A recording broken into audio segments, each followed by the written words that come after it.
Good morning, one. Good morning, all. We're going to have some morning boxing talks very briefly. All right, let me set this joint up real quick. Hey,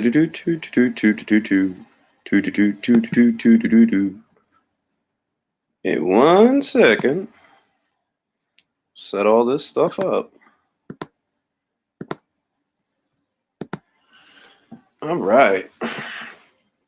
Post the links on whatchamacallit to let the happy people on Twitter know we are live.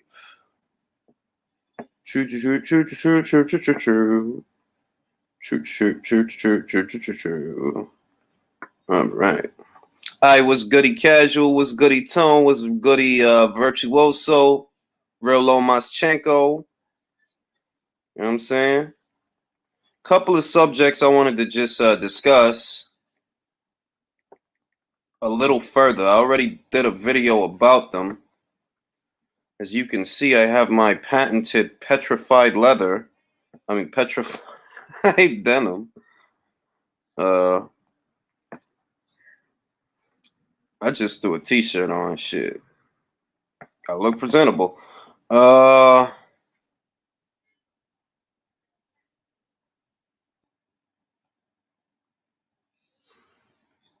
Give me 1 second.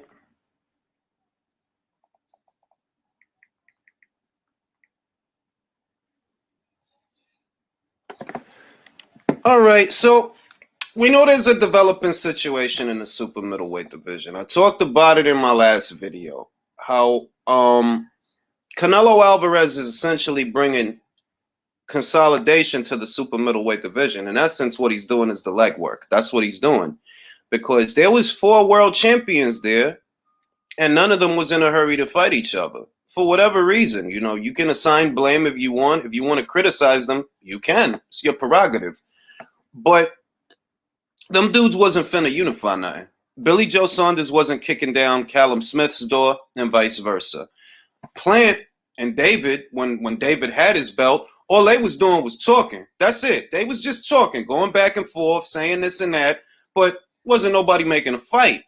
So Canelo gets there, and now you're finally starting to see titles get unified. Now you're starting to see consolidation, which is what this division needed from the get-go. And a lot of people, a lot of guys are complaining, and I'm like, yo, this is just my take. You can feel free to disagree. Nathan was good. Apollo was good. SSD was good. Design was good. Martin was good. Wayne was good. Jimbo was good. This is just my take. You can feel free to disagree. But you probably heard me say this. To me, they're all interchangeable. You know, Plant is interchangeable with Saunders, is interchangeable with Benavidez, is interchangeable with Jermall Charlo. Because it's not like Jermall Charlo didn't have the opportunity to move up and fight Caleb Plant, move up and fight David Benavidez. You got a lot of guys that they just want to sit back. And I don't even know that a lot of these guys really even want this fight. And I'm going to get into why. You got a lot of guys that they just going to sit back, and they're not going to unify nothing, or they're not going to be in, you know, no kind of fights that really would get you attention, that would actually raise your marquee value. You got a lot of them guys, and they all saying Canelo Alvarez's name. And to Canelo, I'm betting that all of y'all look the same. I'm the one that's bringing all the money to this fight, you feel me? That if this fight is a money fight or a big fight, it's because of me. It ain't because of y'all. It's because of me. So because of that, since none of y'all stand out the way that Gennady Golovkin stood out, you know, 3-4 years ago, to like, oh, okay, they think he the boogeyman, this, that, and the other. He got like a little fake buzz going. Since none of y'all got that going on, you're interchangeable. You know what I'm saying? All of y'all are interchangeable. I see people complaining that he's not putting priority on specific fighters like Jermall Charlo or David Benavidez. I see people complaining about that because they have a higher opinion of those fighters than they do of someone else. But Jermall Charlo's resume is just as thin, if not thinner. Matter of fact, it is thinner than Billy Joe Saunders' resume. That's the truth. I don't give a shit about your anecdotes. I don't care how good you think he is. The facts are what the facts are. Billy Joe Saunders got unbeaten Gary Spike O'Sullivan, unbeaten John Ryder, unbeaten Chris Eubank Jr. He got Andy Lee on there. He got David Lemieux on there. And who does Jermall have? that makes him understand that it's not even about shitting on nobody, but who is on his resume? Who has he fought to where it's supposed to be like this? That, oh, well, this is Jermall, and this is Saunders. Who has he fought? I look at any one of those fights like, yeah, all them shits is interchangeable. None of y'all is adding that much as far as money to the pot to where, oh, well, he should pick you instead of him, or he should pick him instead of you. No, all of y'all are on the same boat. You all relying on Canelo to make the fight a big fight. And since all of y'all are relying on him, well, then that gives him his pick of the litter. That gives him his pick of the litter. Plant is putting me off. Yeah, we gonna talk about Caleb Plant. You see what I mean? Like it's a situation to where everybody wants to play it safe and keep using this man's name to have journalists write articles about them. That's what's going on. Because what big fights has Jermall Charlo had? What big fights has Caleb Plant had? What big fights? Like all of y'all are relying on Canelo. All them guys are relying on Canelo to sell the fight. Every single one of them. And if all of y'all are gonna rely on him to be the main attraction, to really get the fight attention, I think you just gonna have to wait your turn. Because you on his time. He's not on your time. You on his time. Which brings me, what's goody Craig? What's goody Buried Rhythms? What's goody Roman? I prefer Jermell. He's close to become. Yeah, I prefer Jermell too. I think he has a way better resume than Jermall. I don't get into debates about this type of stuff anymore, because you got to understand that if you can't just look at the shit for what it is, if you talking to somebody and you got to explain that shit and drill it into their head, you dealing with a stupid person, an emotional person. It's just a fact. Jermell beat 2 world champions. He's lineal. He beat at 154, the number 1 and number 2 guys fought. That was the Rosario fight. Jermall can't say that. Jermell can. That's just facts. That's just the truth. I don't care if you think, oh, the banana was trash. Oh, Jermall's division. Man, listen, man, I don't care what you talking about. You could keep your emotional bullshit as if you supposed to be somebody that I got to listen to. You telling me the division is weak. You telling me this and that. And the only reason you telling me that is because you can't explain what's supposed to make Jermall's resume better. What on there makes his resume better than Jermell's? If you ask me, Jermell's resume is head and shoulders above Jermall's. A lot of the reason they like Jermall got to be because of sound bites or interviews or some shit, because it ain't because of his resume. It ain't. Every boxer is a brand, and each of them want to make the most money for themselves. Some becoming a star, some by taking on all comers, and others by fooling the public. Who is who? That's true, Jambo. Yeah, like a lot of that stuff is stupid to me. Like, I'm not gonna sit here and argue with you about something that's just a matter of fact. Jermell has a better resume than Jermall. He's fought more top contenders than Jermall. He's got more world titles than Jermall ever held at any weight, at 154 or 160. He's got more titles. This dude is one belt away from becoming undisputed. And you have people that want to downplay that because they already drunk the Kool-Aid on Jermall. When I'm looking at Jermall like, bro, it's a unification match right there for you. You ain't about to have it. You ain't about to fight Andre. Whatever the reason is, you ain't about to do it. Whatever. Plan about to fight in yeah, man. I do think Maul has fought decent guys. Trout, bro, they both fought Trout. Think about it. They both Jermell and Jermall fought Austin Trout. For bringing up Williams, remember, who beat Williams? Rosario. Who beat Rosario? Jermell. That gives him the better resume. And Sergey, it's like I ain't drink the Kool-Aid on that Sergey fight. Sergey didn't have a fight in 12 months, and he was coming off a loss. Is that like, so we got Trout, who Jermell also fought, because Trout fought both the Charlo brothers. Really, Trout fought everybody at 154. They both fought Trout, so that takes him out. Williams, all right, got Williams, but Williams got beat by Rosario. And who beat Rosario? Jermell.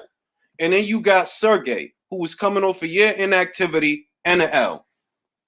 This is what I'm saying. You look at Jermell's resume, it's better names on there. It's Jackson on there, Lubin is on there, Rosario is on there. Harrison is on there. I think he fought Rosado too. And Trout. Benavidez says he's staying at 168 despite blowing weight, losing his. If you ask me, he need to go to 175. Ain't nobody. He don't have nothing. Like all you gonna do is be there talking shit in interviews. You don't have nothing. You don't have a belt. There ain't no incentive for nobody to fight you, and they probably not gonna want to. That's just facts. You see, Caleb Plant don't want to fight him anymore, right? You see how Caleb Plant is talking like, well, you fucked, and he's not wrong for what it's worth. He's not wrong. He's telling the truth. But this is what I mean. Who prioritizes David Benavidez? What fighter? What big fights? You ain't got no belt. Ain't no other belts on your side of the street to fight for except for Caleb's, and now Caleb don't want nothing to do with you. So what you still doing there? You might as well go up to 175 and fight Badu Jack.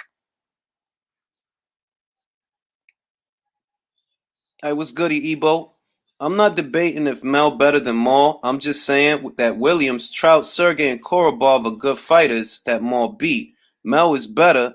Nah, it's not a debate, bro. I'm just saying that I think Maul gets a lot of accolades for what is some basic ass shit. This is basic shit. Like you ain't unifying no divisions. You ain't beating world champions and shit like you not. You not. Mel is. But who you always hear talked about? Maul. No, he blew the weight either because of a lack of discipline or outgrowing the weight. He is tall. To me, he need to go to 175. He might as well just stop wasting his time at super middleweight and go to 175 because you look, Caleb don't want nothing to do with you. Canelo, he's after belts. Do you have a belt? No, right? So then what the fuck is he gonna waste time on you for? The only reason he fighting Avni is because that's the mandatory. They got to give him that shot. They have to give him that shot. And for the conspiracy theorists, all them conspiracy theories we've been hearing, oh, they giving Canelo an easy mandatory. Bullshit, bro. He was the mandatory before Canelo even won that belt. He was already the mandatory for months. But before all of that, he was already the mandatory. That dude might as well go to 175 and fight Badu Jack or John Pascal or Marcus Brown or Zerto Ramirez. To me, the biggest, one of the biggest and best fights that David Benavidez could have is the Zerto Ramirez fight. Because they need each other. Both of y'all resumes is... But I'll say David has a better resume than Zerto. I'll say that because of Anthony Durrell. I'll say that. But take Anthony Durrell out of there. What you got? Porky Medina? Porky Medina and their Ronald Gavril 2 times.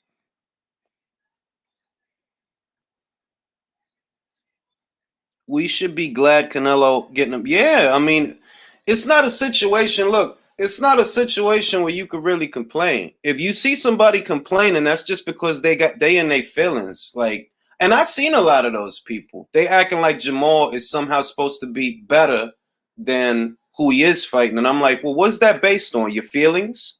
Your fucking feelings? Like, the fuck out of here. Billy Joe Saunders has a better resume than Jermall. That's not debatable. That's not debatable. Yeah, he has a better resume than that guy. Period. So if he gonna fight a dude that has a better resume, why would I complain? That's basically saying that, look, if they announce tomorrow Canelo versus Charlo, I'll take it. If they announce tomorrow Canelo versus Saunders, I'll take it. Canelo versus Plant, I'll take it. Canelo versus Benavidez, I'll take it. I don't look at none of those fights as one being better than the other because it's all the same. All of y'all resumes is thin. All of y'all. And all of y'all is relying on him to get you paid because ain't none of y'all superstars. Not none of y'all.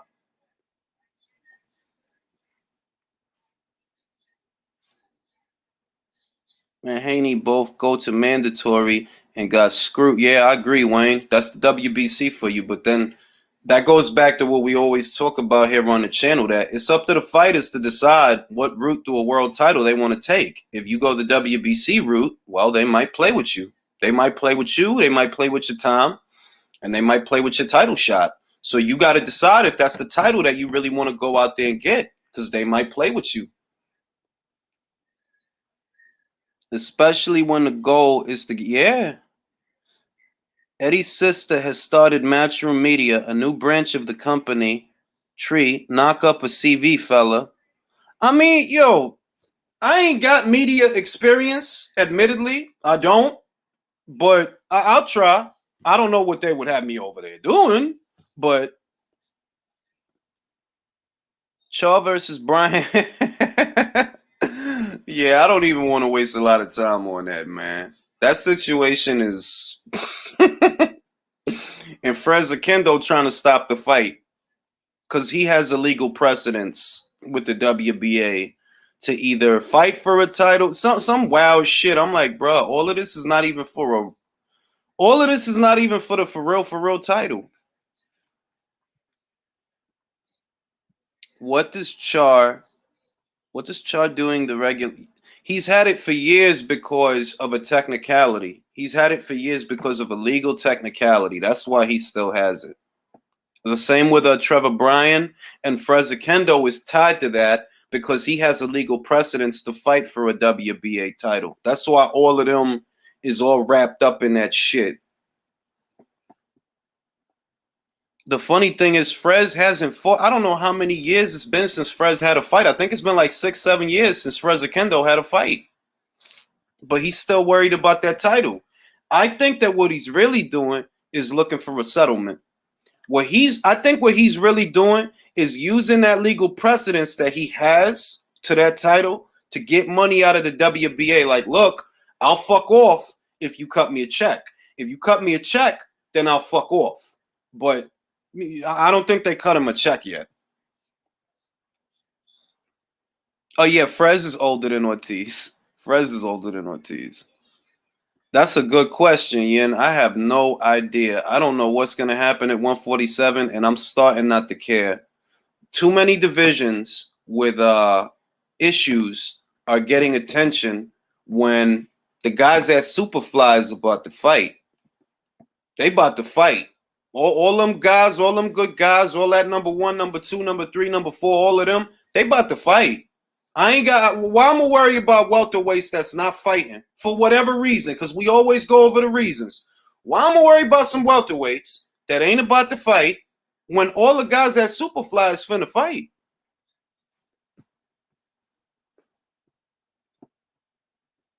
In your opinion, what's the best move Crawford can do now since Spence is avoiding him and the rest of one? Bro, I don't know, because all the top names. Like, it's like you got to understand, they create in a situation where they're prepared not to fight unless they get buku dollars that's not even there. They want buku dollars that is not there. It's not, the money is not there. And because the money's not there, they willing to sit out. So that's a situation where they don't really want to fight. If you telling them, well, I ain't going to take that, I'm prepared to sit out the rest of the year. All right, then you don't really want to fight. Keith Thurman, it's the same shit. That's the same shit. How you gonna say I'm ready to sit out? And how could you say, oh yeah, I'm ready to sit out? Because Sean Porter said that he's prepared to sit out the rest of 2021. He said that in an article. I talked about it here on the channel, and I'm like, well, if he's saying that, I don't really think he wants that Crawford fight. That don't sound to me like he really want that fight.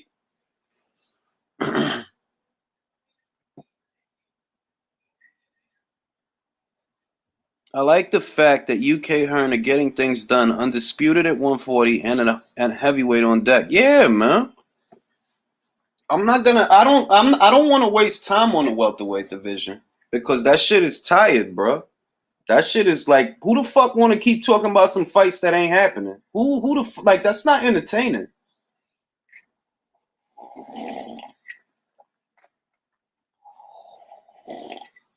Supposed to sit here every goddamn day talking about some guys that ain't about to fight. Hell no, man. Like, the guys at Superfly is about to fight.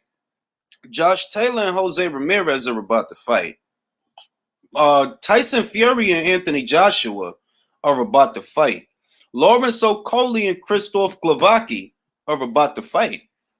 Joe Smith Jr. and Maxim Vlasov, they about to fight. You see what I mean? Burchell and Oscar Valdez, they about to fight. So I'm going to keep worrying about 147 where none of them guys is about to, like, no, man, get out of here, man. Fuck. And that same shit going on in 135. Same shit. I ain't going like, I know that we have to cover the stories and all the particulars associated with it, and I get that. But as far as where my interests are, no, I'm not interested in welterweight. That shit is a dud, bro. And I'm not interested in lightweight either. Because for all that shit that everybody talking, Devin Haney and Teofimo Lopez are not about to fight. And Teofimo Lopez and Ryan Garcia or Gervonta Davis, they ain't about to fight neither. And Gervonta Davis ain't about to fight Devin Haney. That ain't about to happen. All right? And I could just mix and match the names. And no matter what two names I give you, I guarantee you they're not about to fight. So what the hell am I going to talk about them for? Ain't nothing to talk about.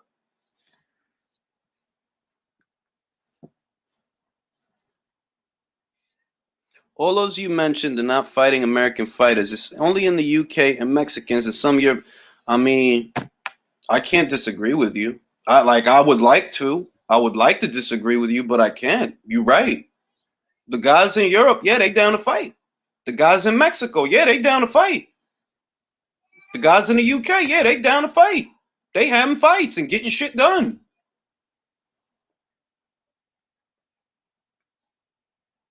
Why there's no talk of Tank the unify? Man, you know that shit ain't gonna happen, man. Who's he gonna unify with? Burchell? Like right now, it's 3 champions at 130: Burchell, Herring, and Jojo Diaz. He ain't about to fight none of them. Even if you think he would beat them, right? Like, say you think, well, I think he could beat Jojo Diaz, right? You say that. All right, is he about to fight him? No.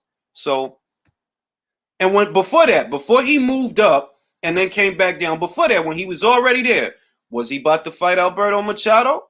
Was he about to fight Masayoshi Ito? Was he about to fight Tevin Farmer? No. It's the same shit.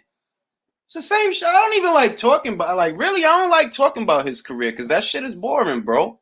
You just gonna bring up another, you gonna bring up another Abner Mares type of cat to try to ride off of his fans and act like they're yours, because that's the other dumb shit they doing.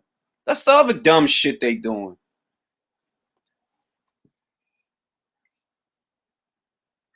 I got Burchelt, Super Cat. I got Burchelt. I think he gonna annihilate Oscar. God bless Oscar and his courage and his cojones for wanting to have that fight. But I got Burchelt winning that fight. He gonna beat the shit out of Burchelt. I mean, he gonna beat the shit out of Oscar. Tank was offered how much to fight? Yeah, like he got offered like $8 million. He didn't take the fight. $8 million, bro. And you ain't even got to worry about selling pay-per-views and breaking even or none of that. And this dude, he said, yo, $8 million, I got you. They ain't take the fight. Nobody got time for that corny ass shit, man. Like, motherfuckers would rather sit there arguing about the shit. Appreciate that, Mark. Motherfuckers want to sit there arguing about the reasons why fights are not happening because they want to save face for their favorite fighter. Bro, I'm not nobody's PR agent. I'm not going to sit here arguing about stupid shit like that. What I know is that he was there for a long time and he ended up going right back there, and he not about to unify with nobody. If he wanted to, he could. If he want, well, fuck Pennsylvania. What if Oscar wins? Oh, that'll be some shit. That'll be some shit. Like shit. You have to give that man a lot of credit if he does. Gary fight here and there. Tank getting ready to fight. I don't even think that anymore, Martin. I used to think that. But because they offered Kid Galahad, right? Remember, the PBC offered Kid Galahad a lot of money to come over to their side for a multi-fight deal. That's 126. The IBF is vacant now. If Kid wins that shit and he takes that deal, they could make Kid Galahad versus Gary Russell for the IBF and WBC. I'm thinking that maybe they was going to feed Gary to him, but they might have changed their plans when they seen that, oh, it's a belt available at 126. Let's get that shit. And then feed the winner to Gary Russell. That's what I think. I think that's what's going to happen. I could be wrong, but I think that might happen. Yeah, Fulton versus Leo was a great fight, and the sad part is it didn't get watched. You seen the viewership numbers for that joint, man. British prospects seem more willing to be tested than current American prospects. In the UK, you generally have to prove yourself much. Of course, we was talking about that shit the other day. Joshua versus White, Lyndon Arthur versus Anthony Yard. Even though Anthony Yard had a loss, Lyndon was unbeaten. You know, and he still is. Daniel Dubois versus Joe Joyce. Look at who Josh Kelly's about to fight. He about to fight David Avanesian. That's a for real fight. That's like a for real fight. And to my knowledge, Josh Kelly don't have 20 fights. He ain't got a whole bunch of fights.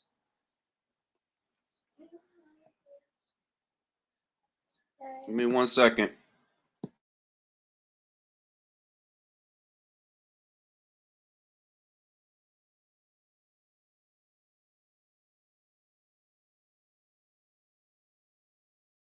But yeah, man. To my knowledge, Josh Kelly ain't got 30, 40, 50 fucking fights, and he already about to fight a live animal. Somebody that could fight back.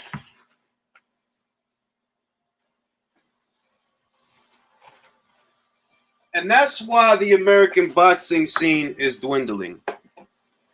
You could say that, Manga King, but at the end of the day, he about to fight somebody that could fight.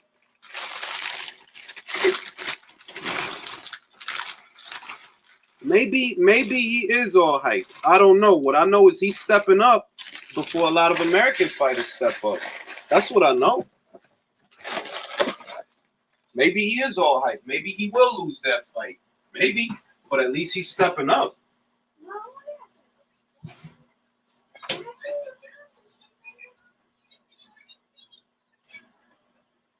Gotta give him credit for that.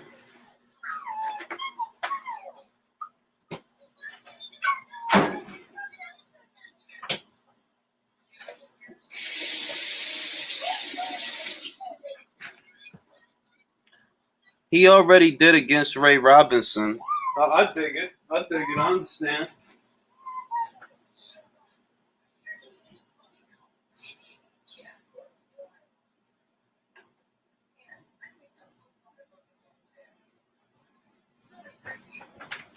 My point is, a lot of the unbeaten prospects that you see in the United Kingdom, well, they're not coddling them as much as you see the prospects over here get coddled. That's just the truth. Maybe Josh Kelly is not as good as advertised, or maybe he's going to lose that fight. But guess what? He's stepping up. He's still stepping up. Regardless of what you want to say, he's still stepping up. Blame the lack of hardship. American fighters not fighting each other. They're not. I agree with you, Antonio. I agree with you. I agree with that. It's the same all the way around. It's the same all the way around. Remember, in a previous video I did, I talked about what the lightweight division was like when Vasyl Lomachenko was the champion, when he was the unified champion. When he had all them belts, you didn't have to worry about him not fighting somebody. You really didn't have to worry about that. When he had the 3 belts or the whatever, you knew that fights is going to happen. You knew that if you know he got the belts and he's got the run of the place, and fights is going to happen. As soon as he don't have them belts and the American fighters take over the division, now what it look like? Now what it look like? All you hear about is fights that's not going to happen. That's all you hear about. When Vasyl Lomachenko had the belts, you knew fights is going to happen. Like he'll fight. If the other person is willing to fight, then so is he. Now look at the state of that division. That's why for all that bullshit that they pump on here about, oh, he's a hype job and oh, this and that, I'll admit that I feel that certain periodicals were rating him too high, but he was good for boxing because, hey, he'll fight. He'll fight. Whereas now what you got is a bunch of young guys that's playing keep away. They all playing keep away with each other. They ain't about to fight.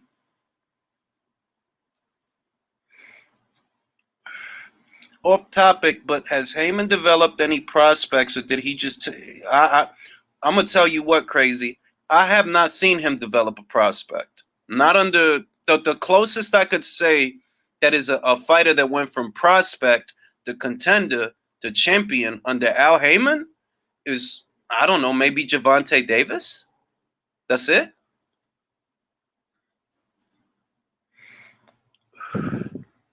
It's not in Premier Boxing Champions' interest to make unifications. Their contract demands they have a champion, quote unquote, on the line every broadcast. That's why they hold on to those. Yeah, I agree.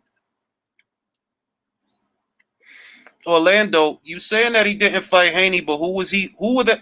What fight were they building up before that, Orlando? Don't play dumb. What fight were they building up before that?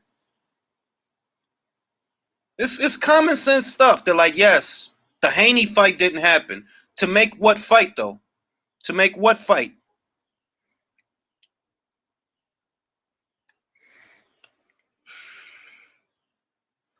Everybody's gonna act like 2 years didn't go into the Teofimo Lopez fight because Haney didn't get the fight. It's come on now. Like, let's not be childish. Let's not waste each other's time. I appreciate that, Mr. D Locker. Appreciate that. Let's not waste each other's time. I agree that the Haney fight didn't happen, and I've often talked about why. But let's not ignore the fact that 2 years, close to 2 years, went into the Teofimo Lopez fight, and that was their priority. And guess what? The fight happened. When it come to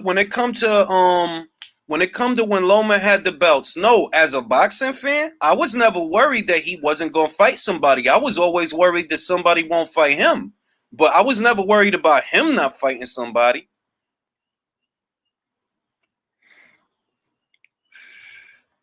PBC shouldn't have an issue making that. Ruiz versus Wilder shouldn't be a problem. What I see is, they're gonna probably have Ruiz have a fight before he fights Wilder. Same with Wilder. They're gonna have him have a fight, and then they'll try to build that as a pay-per-view maybe towards the end of this year. That's what I think they're gonna do with that. I don't think Wilder gets the fight for a title until 2022, if that. Gervonta is 27 and hasn't learned the peekaboo style. Not sure. Hey, bro, me neither, Danilo. If I really,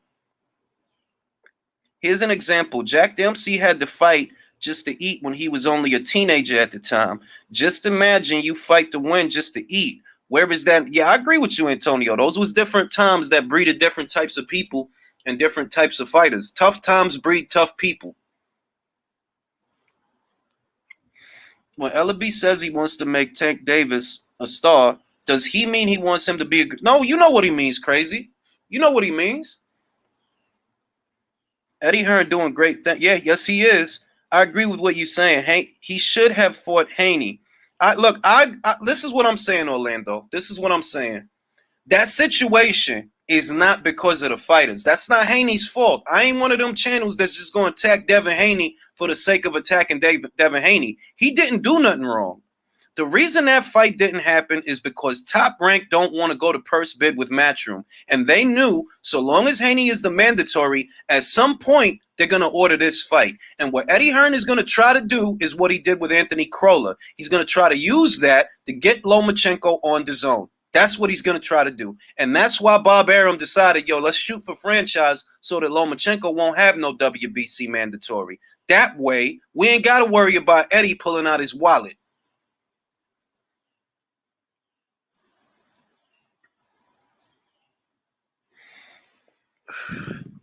Wilder ain't getting no title shot again because the people he will have to fight will murder him unless that's a hot take.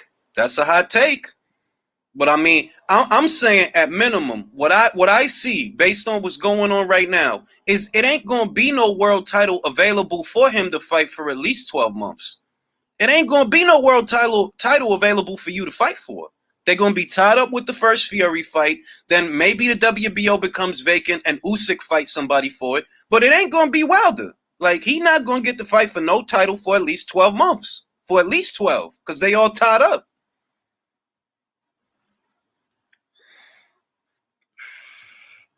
If Kid Galahad wins that belt, I'm expecting him to make that fight. If he win that belt. Reason I want to see Ruiz Wilder, Ruiz got a decent chin, and he fights on the inside, and Wilder will have problems with that. Yeah, but he could get clipped on the way in. That's the other part of that argument. He could get clipped on the way in because Ruiz has slow feet. I don't know how good he is or isn't under Eddie Reynoso because he hasn't fought under him yet. He went over there. He's been training over there. He's been losing weight and doing workout videos. But I have not seen him fight under Eddie Reynoso. So until I see him fight, I don't know if he's going to have the same flaws that he had before. He might.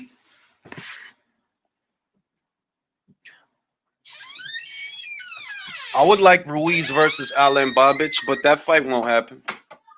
That fight won't happen.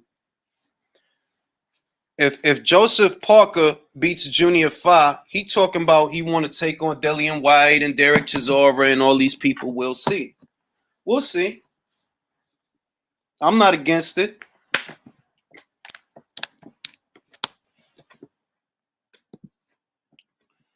Is Brian versus Shaw happening? No network. Well, they got this little pay-per-view platform, Fight TV, FITE-TV, where you order the fight, and I think the fight is like $30, Ivan. It's like a low key, it's a pay-per-view.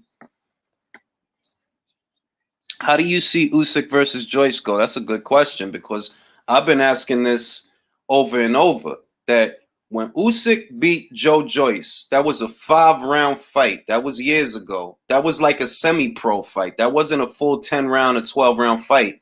Joe is the type of dude that he's going to have the same pace from round 1 into round 10. He's not going to stop coming.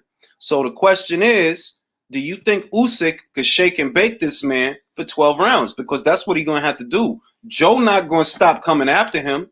And Usyk, he not a knockout puncher. You know, like, you're not a knockout puncher. If Joe was able to take Daniel Dubois' best and keep pumping that jab in his face, it's not much chance that Usyk is going to knock him out. So if you can't knock him out and you can't stop him from coming after you, right? What happens in a 12-round fight? When y'all fought, that was a 5-round fight. This is a 12-round fight. Can you keep him on for 12 rounds? I don't know. You look shaky against Derek Chisora. I don't know. And Derek ain't as big as Joe. So I don't know. That's what makes that fight interesting. Everybody acting like, oh yeah, Usyk just gonna beat him. Like, no, dog, he could lose that fight. There's a chance he could lose that fight. I'm not saying he do or don't, but don't act like there's not a chance he could lose that fight. He could. You think Joyce is good sparring for AJ in preparation for Fury? No. No. Appreciate that, Andrew. I hit the like to shout you out, your sheepskin. Appreciate that. Earn with Hearn, man. I don't know about that. Joe Joyce he got OD stamina, man. That's why I say that. He the type of dude that he could catch up to you. He can catch up to you. That you might have started off strong. Maybe you pick up an early lead. But if you get tired around round 6, round 7, and he hit you with some shit, bro, he might put you out. He broke Daniel Dubois' face, bro. He's still getting doctors to look at his shit. Joyce is a slow guy nowadays, but could win due to being the aggressor. This the jacket. Cat was going to try to make fun of me because I thought it was a corduroy jacket. Cat was going to try to make fun of me and clown me because of my corduroy jacket. I look fresh to death. Really, all I did was throw on a white tee and this jacket. I got pajama pants under this bitch. This real rap, yo. Well, you got to look presentable, man. He's broken 4 orbital bones. Yeah, man, that dude hit hard, man. That dude hit hard. All right, we're going to post the link in the description box. Get a little convo going. You know what I'm saying?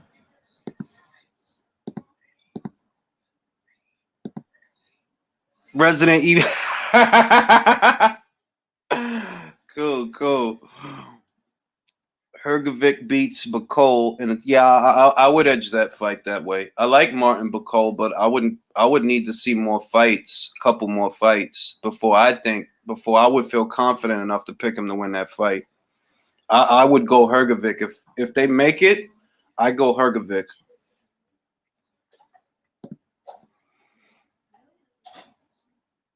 Hrgovic. All right. Let me see Gonzalo. Hey, Gonzalo, what's good? Hey, how's it going, Ring? Chilling, man. I seen this video clip. All right, Devontae 26. Hold up. Let me let him on here too.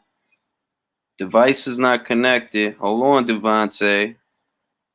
I seen this clip where G-Funk Boxing had called in Aki TV. And he asked him about Wilder's dented skull. That shit was made for TV, dog. It's on Twitter for those that haven't seen it. Follow G-Funk Boxing, and it's a video posted on his page where he asked Aki TV about Wilder's dented skull.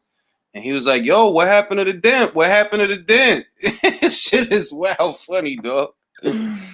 Oh man. But yeah, I don't see Wilder fighting for a belt for at least 12 months. Because all them belts is gonna be tied up.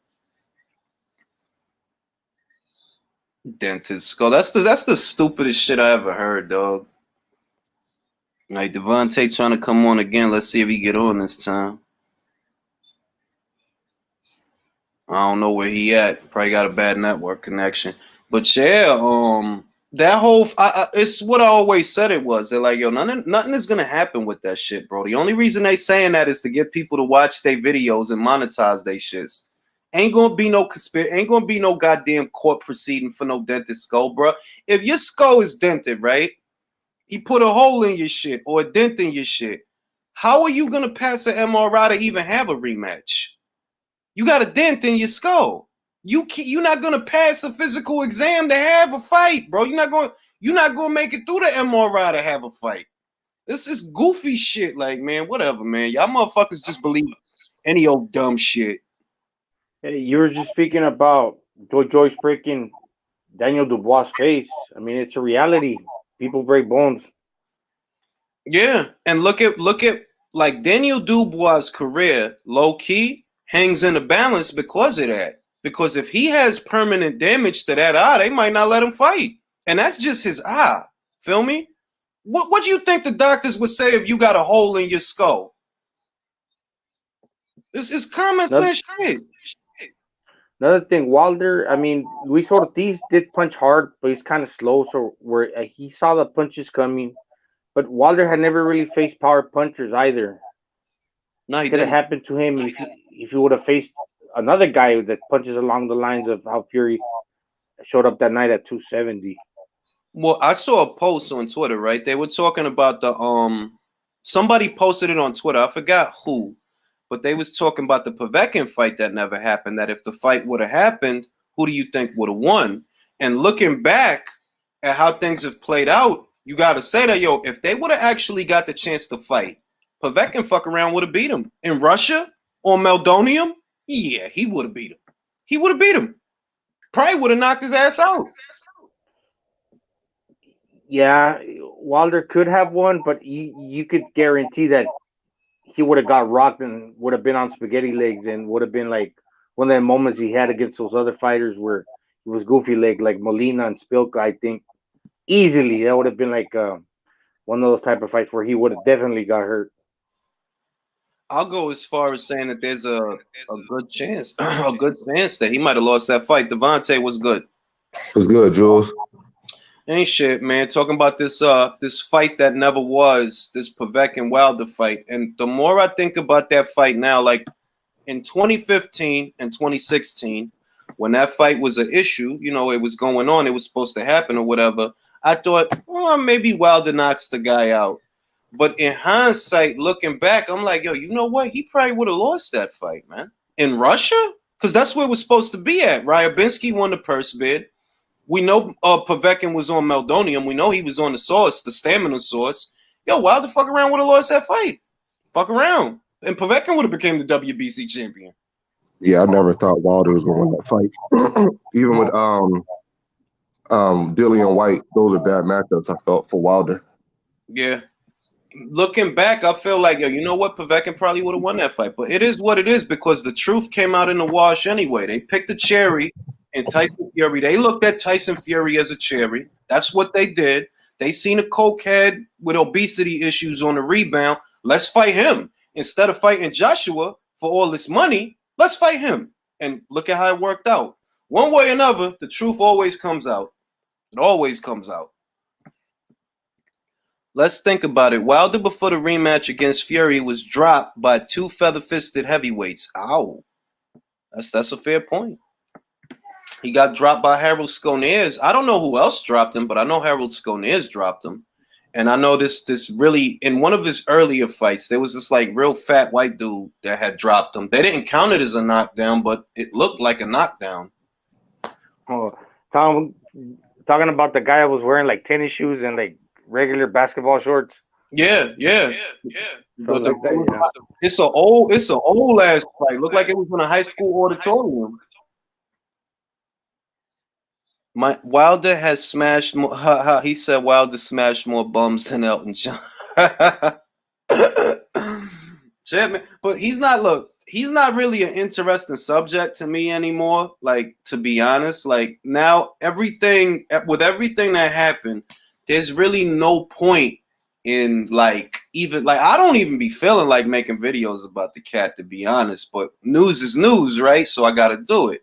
But it's like, bro, ain't nothing going on right there. Ain't nothing about to happen right there. Everything at heavyweight right now is Joshua Fury. That's what it's all about. Joshua Fury and Usyk versus Joyce. That's what's going on. That's what everybody cites about. So I ain't mad at that. Povetkin White's interesting too. Yeah. The rematch. It's like it's fights happening, and I did a video where I was talking about what's happening here in America, why the boxing scene is like dwindling. And you see what's going on. Look, the welterweight division could be a hot division if everybody just said, yo, look, let's just fight Terrence Crawford because that's the biggest fight we could have. I'm not telling you that the pay-per-views couldn't do well. What I'm saying is you take a low guarantee and make your money off the upside because that's how they used to do it before. The guarantee would not be a lot. The guarantee, $1 million, $2 million, something like that. And then the rest of the money you make it off the upside. But these days, everybody want a whole bunch of money up front, which I understand if the money's there. If the money's there, then I understand. But if the money ain't there, all right, then you don't really want that fight. Because if you really believe that you would draw, and you really believe that you sell tickets or you can move pay-per-views, or you believe that the fight is a big fight, you'll take the low guarantee because you know you'll make it back off the upside. Nobody want to do that. Upside? Upside is the like when everything is all said and done with the tally in from the live gate and the pay-per-view numbers. Yeah, basically the upside is in a nutshell, the upside is the break-even point, and what the break-even point is covering the costs. What did it cost you? Like, vamos a decir que te costó, just hypothetical number. Let's just say it costed you $7 million to put the whole card together, right? You have to sell enough pay-per-views to get that $7 million back, right? That's the break-even, right? And then whatever else you get after that, that's the upside. That's the profit. That's pure profit. That, all right, now we ain't just get our money back. Now we making money. And that's when you hear everybody talking about the upside, that's what they talking about. After you cover all the costs, you know, like Wilder versus Fury 1, the upside, for the break-even point for that pay-per-view, in order for them to get the money that they put into it back, they had to sell 250,000 pay-per-view buys. Lucky for them, they did. They sold over that. They sold 325,000 pay-per-view buys. So they got to make some money off of that. It wasn't a lot because you got to split it with the cable and satellite companies and you got to split it with everybody else. But they did make money. At least they didn't lose money. Whereas in the second pay-per-view, they sold more pay-per-views than they did in the first fight, but the costs was greater.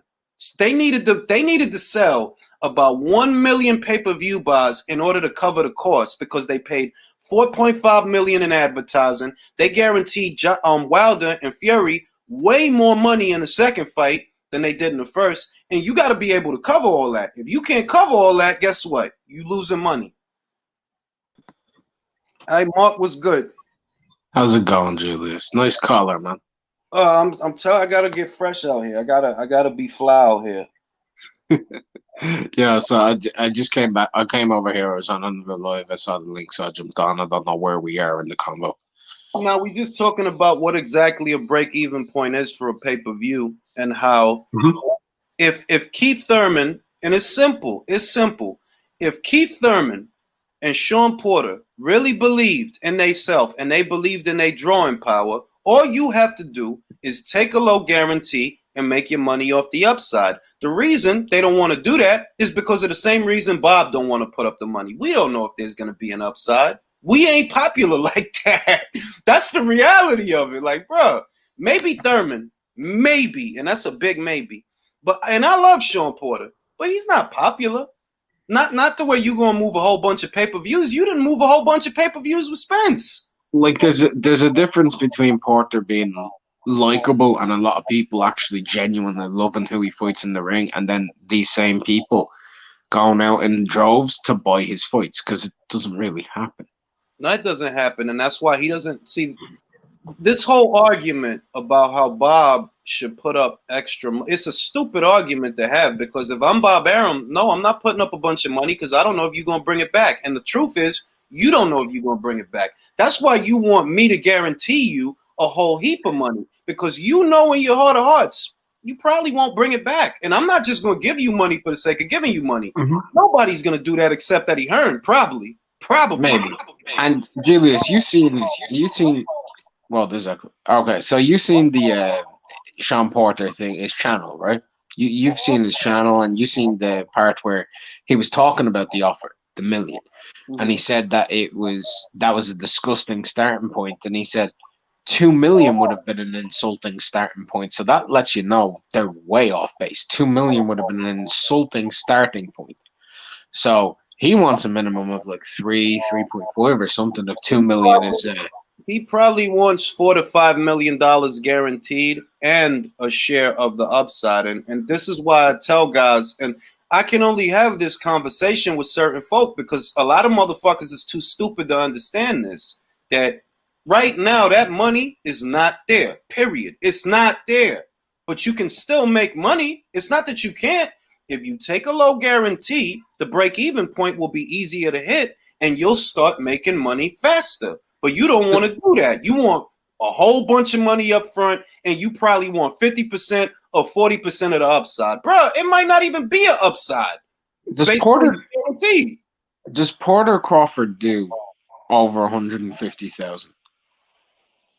I think it does 200,000. And that's speculative in my opinion. No, yeah. I say 200,000 because of the Spence fight. Errol Spence supposedly, right, is this big draw that everybody's high on. But when he fought Porter, right, it was the buy rate was somewhere between 277,000 and quote unquote for Mike Kopinger 360, which I don't believe. I don't believe you, bro. I believe the 315,000. That's the number I believe. 315. The reason I don't believe that number is because a couple of months later, when they talked to Bill Wenger, there was an article printed. This is months after. This is like a couple. No, I'm not gonna say months. I'll say a couple of weeks after the fight. You figure that a couple of weeks out from the fight, they'll have a better idea what the pay-per-view did. That's what I figured. So a couple of weeks out, I'm reading this article, and the article says the pay-per-view brought in 277,000 buys. To me, that's the real number. To me, that's the real number. That makes sense. Like, yeah, 277. That sounds about right. Because the Monday after the fight, Mike Kopinger comes out. He's saying, "Oh yeah, so 360." Like, bro, you really? Who prints? No, it didn't. Yeah, come on now. Like, you gotta have common sense for this shit. So if you did 277,000 with Spence, right, when there wasn't a pandemic, when people could come in and all of that and everything, right? You did 277,000 pay-per-view buys. What do you do with Terrence Crawford now? I think 200,000 buys, maybe if 250 if you're lucky. And the other thing is, I feel like we got to stop blaming the pandemic for shit. I just can't see I just can't see Sean bringing in an extra 100,000 on top of Amir Khan. Only I just I only think he would because of the rivalry. I can't see it in a pandemic. Well, I'm gonna put it this way. I've been looking at what the UFC has been doing as far as their pay-per-views, and for whatever reason, people are finding the money. The Conor McGregor Dustin Porridge something fight, right? 1.6 million. 1.6 million, bro. So how long are we gonna keep blaming it on the pandemic? Maybe it's just that you're not popular. They found the money, motherfuckers.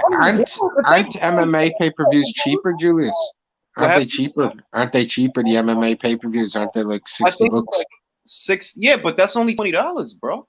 I know you're saying that's only $20, but when you consider it's two guys that most of America hasn't really heard of versus a guy and another guy where one guy is like actually a megastar globally.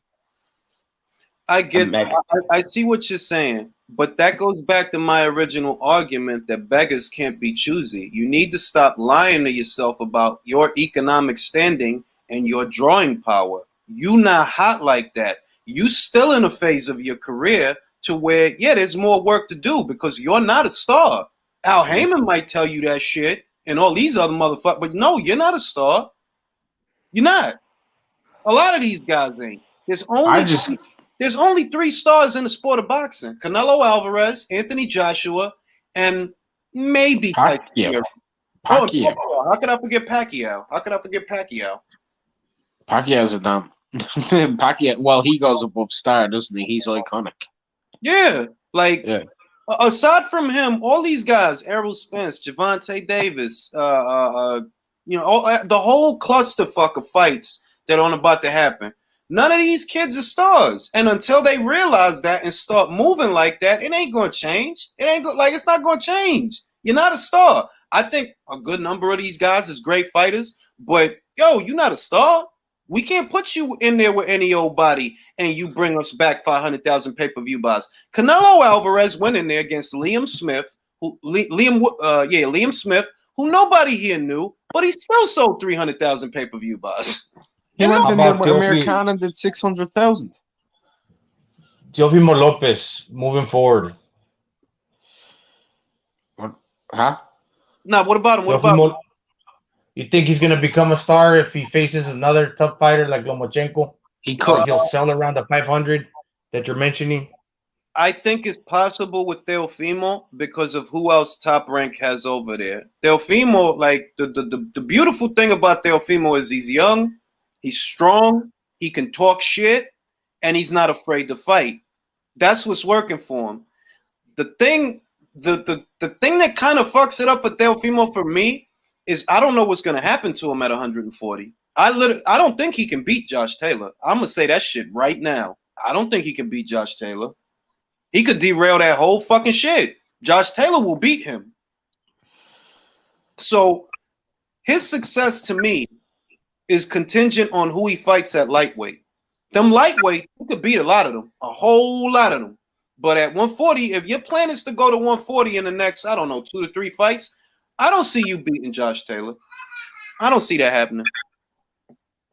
He should at least get his feet wet and fight somebody else, not jump into right straight to the top. A lot of people will say, "Oh, face a tough guy, face for the belts," but I disagree with that. I actually heard somebody the other day, this no joke, said, "Yeah, if you go to 140, get your feet wet, take a tune-up fight before one of the champions, maybe Zepeda or Prograis," and I nearly lost my shit. That's a tune-up fight. Yo, dip your toe into the water with Regis Prograis or fucking Zepeda. That's what I mean. And look, Josh Taylor versus Regis Prograis versus Teofimo Lopez. That's an amazing fight. That's a good ass fight. But I don't know that Teofimo wins that fight. I literally don't. I would not bet on that fight. No. I don't think he wins that fight. That's what I think. I would personally be betting on Prograis if I had to bet.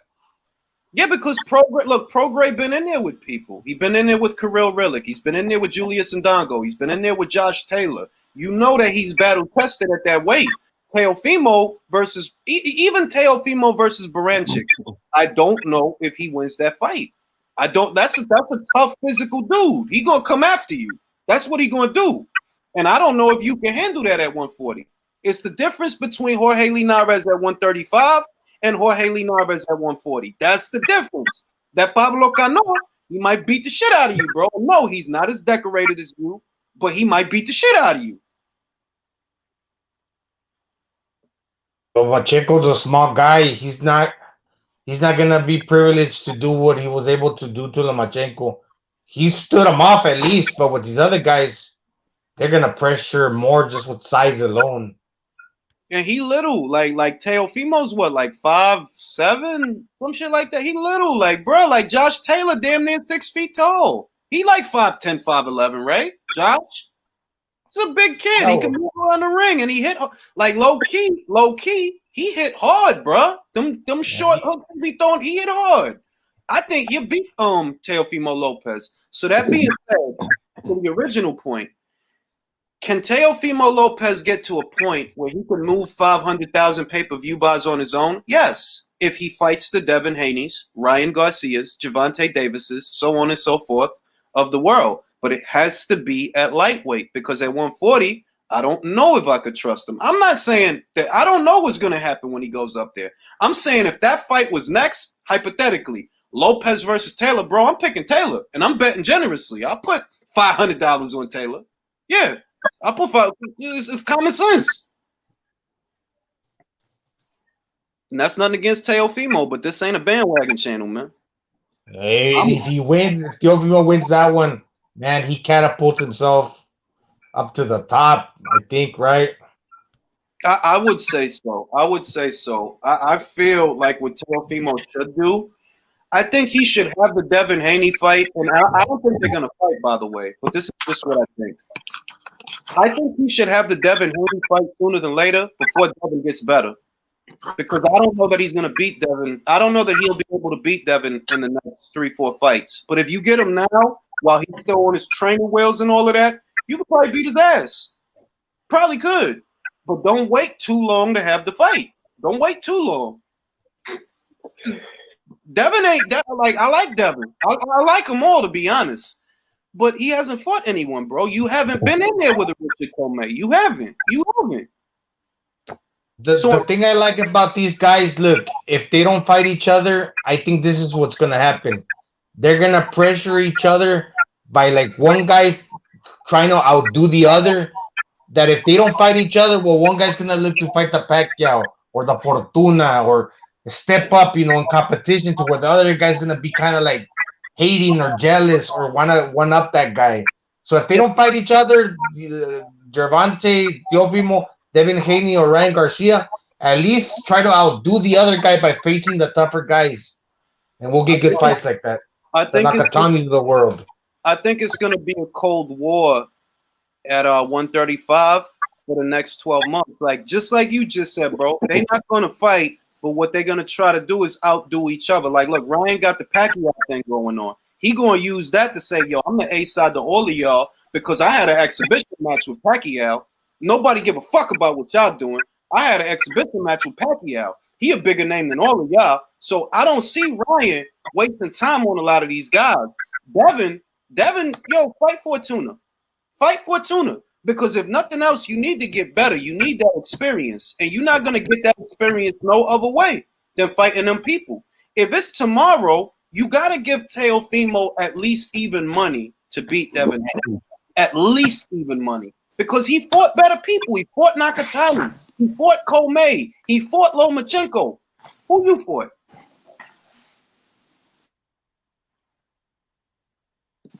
Nobody wants. Of course, nobody wants his ass. He's tall. You see what he did to Felix? Ain't nobody gonna want to fight this dude now.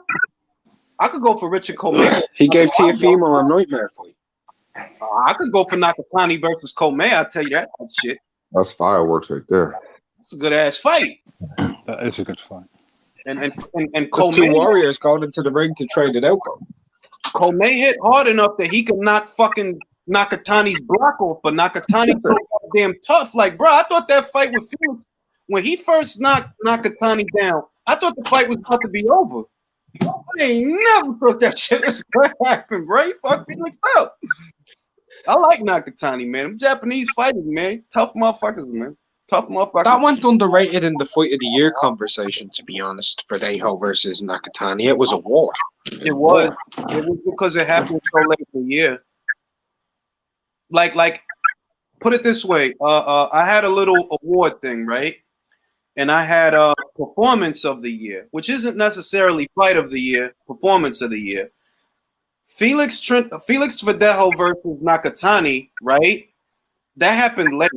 Ioka versus Tanaka also happened late. If that would have happened earlier, I would have had to give Kazuno performance of the year because he destroyed my guy. He destroyed my guy. What was really interesting and great about that is that Verdejo, he came to win. He came to win, and Nakatani put a halt on him, like he derailed that train because he came to win, and he had looked like a beast, knocking out one guy, I can't recall his name, but Felix Verdejo on his comeback, and he came to win. But Nakatani pumped the brakes on him. That's the good thing that Felix had a couple of wins leading into that fight. He lost to Torres. I think he lost to Torres. He had like 4 fights after that, and he was looking good though. Like he was looking good in those fights.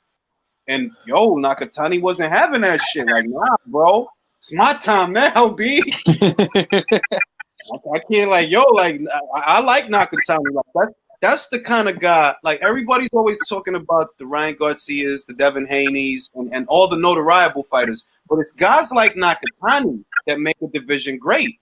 It's guys like Zapata that make a division great at 140. They're like, yeah, it ain't just these motherfuckers. It's killers all over this shit. So, you know what I mean? I look forward to seeing I hope they make Nakatani Comey. That fight makes sense to me. That's if Comey comes through Jackson Marinas. We don't know how good that dude is yet. That's the other thing. I just remember he's supposed to fight the Dominican kid, man. He might, and he's a good little boxer. Yeah, he's a good boxer. Marinas, not much power, but he can box. Yeah, Comey's not great at cutting the ring off. Well, I mean, we'll see. We'll see. That's it. But look, if Marinas wins, okay, give me Marinas versus Nakatani. Shit, I take it. If Comey wins, give me Comey Nakatani. If Marinas wins, give me Marinas Nakatani. Tell you a fight I'd like to see. I'd like to see Nakatani versus Emmanuel to go. I'd love to see Emmanuel to go. Nice boxer. Nakatani will beat him. He'll beat him. I agree with you. But like at the same point, until they happen, I don't know. But I like Emmanuel to go. He's a nice boxer. Good combinations, good feet. I mean, I don't think Devin Haney's that far ahead of Emmanuel to go in skill. That's one of the guys who I've been saying that, you know what? If you can't get the big names, at least fight a solid guy in either Emmanuel to go or Ivan Mendy, because those guys will give you some decent work. They'll make a fight out of it. Isaac, El Pitbull Cruz, the Mexican Mike Tyson, the 135-pounder. He looks pretty good too. We'll see what happens with him. Oh, Isaac Cruz. Yeah. He's like nice. Mike Tyson. He's nice. There's a couple Little of Gervonta Davis. Go ahead. No, that's all. I saw some highlights where he looks like a little Mike Tyson. There's a couple of kids coming through, but the divisions that have me excited right now is not the glamour weights. That's the main point of the conversation. That everybody's always talking about 147 and 135, and ain't shit happening in those divisions. The fights that I'm looking forward to is Superfly, Chocolatito versus Estrada 2. I'm looking forward to that. I hope Sean Gibbons actually makes Ioka versus Ancajas, even though I think he was bullshitting. Because I heard Ancajas about to fight somebody else. Yeah, he's about to fight a mandatory. Do you think he makes that fight? Do you want my honest opinion or my heart? Opinion, does he make Ioka? Does he make the Ioka fight? No. I mean, I didn't think so because I don't feel he's not feeding Ancajas to him, bro. Yeah. I don't see it. The lower weights are interesting in these times because a lot of the higher weights, I mean, especially these like these bigger names, they don't want to risk a whole lot. Well, if they win by a close margin. or if they lose, I mean, they don't really like get exposed. So a lot of them are like fighting in the counter punching style. They're not risking a whole lot. And if you want to see a lot of punches, go to the lower weights like the Fulton versus this guy that fought this last weekend, threw over 1,000 punches. You're gonna get more excitement. That was a real good fight. It's too bad that the ratings, I think they only got like 160,000 views. So it's fucked up because that was a good ass fight. Bro. That's Showtime, man. Like it's gonna be that way. They still acting like it's 2001. Like, bro, motherfuckers don't watch Showtime for boxing like that no more, bro. Like, I'm sorry to say, but that's that fight should have been on Fox, man. Mm-hmm. If it would have been on Fox, you would have at least got 1 million views for that fight. Like that fight was damn good. It was damn good. It was exciting as hell. It was enjoyable, right? There was no marketing, nothing.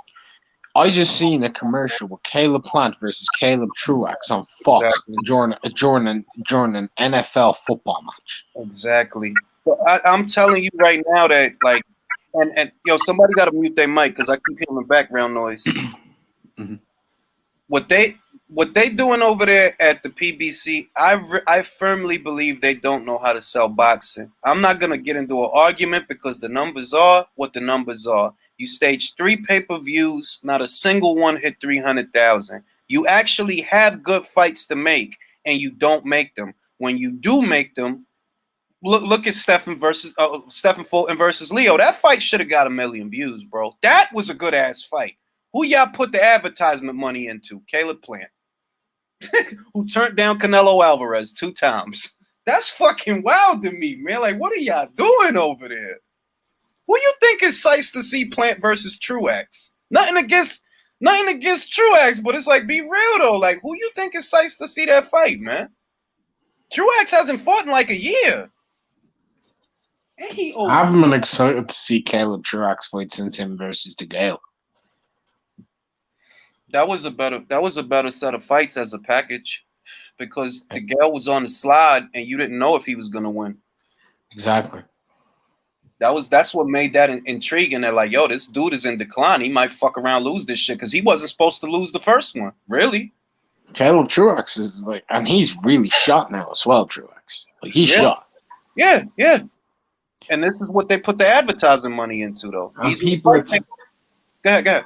I'm hearing people talk about that fight more than people are talking about Joe Smith Jr. versus Maxim Vlasov, and that's a damn good fight.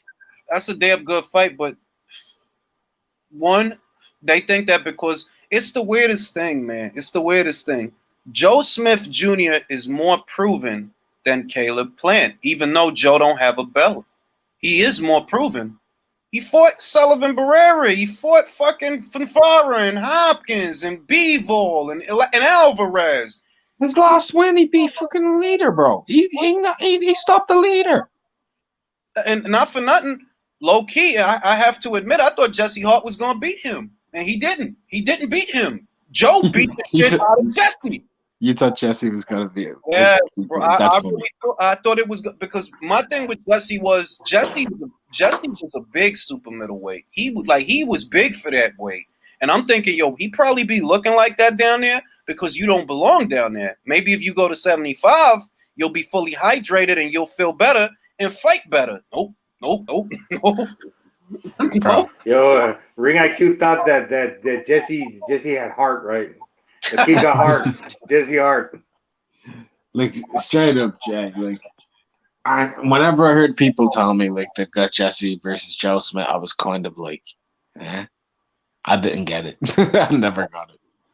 That's fucking like look, Jesse gave Zerto 2 good fights, right?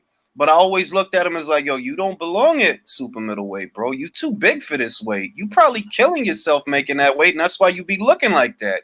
That's why it's not a lot on your punches. Maybe if you go to 75, it'll be a better weight for you, but not according to Joe Smith. Joe Smith didn't say a lot. He just fucked him up. He didn't say a lot. He doesn't say much at all. He don't talk much. I think he probably gonna beat Vlasov though. But Vlasov is not bad. Like that's the other shit. Vlasov, I'm telling y'all, y'all got time. Go to YouTube with you after this and just look up Maxime Vlasov, his last couple of fights. The last one I watched was the Chilembo fight. He's not bad.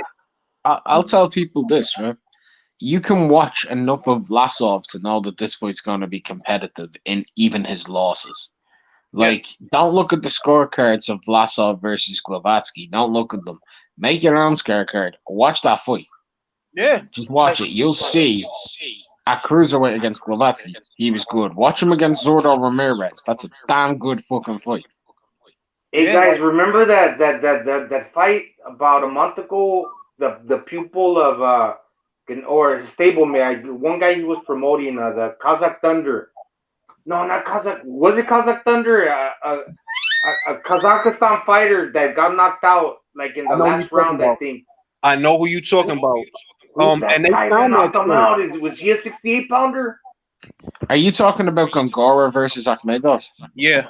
Gongora, yeah. They signed him as the co-main event. Golovkin Cesaro Meta, yeah. Yeah. He was on the GGG card. Yeah, they signed Gongora. Yeah, man. They know what they doing over there. Like, yo, I'm right. They signed him, bro. He's a 68-pounder or a 60-pounder? I'm sorry, I didn't hear you, Gonzalo. Was that a 68 or 60? That fight? A 68, I think. Oh, was it 60? 68, I think. Okay, that dude's gonna be a test for somebody. Now you guys speaking about that division. I think that that dude he don't get a shot. He don't get a shot for another 2 years because of what's going on. Look at where the belts are. Canelo has 2 of them. Probably gonna have 3 soon. Then you got Caleb Plant. Speaking of Caleb Plant, I wanted to get to this. It's funny, we got 168 viewers as I'm about to talk about 168. Hit the like. I don't think that Caleb is gonna fight Canelo. I think he's gonna price himself out. I don't think that fight happens. I really don't. He's gonna let Canelo clean up the division and do all the work, and he's not gonna do shit but Truax. And then once Canelo's done, if he beats Billy, he's not gonna fight Canelo.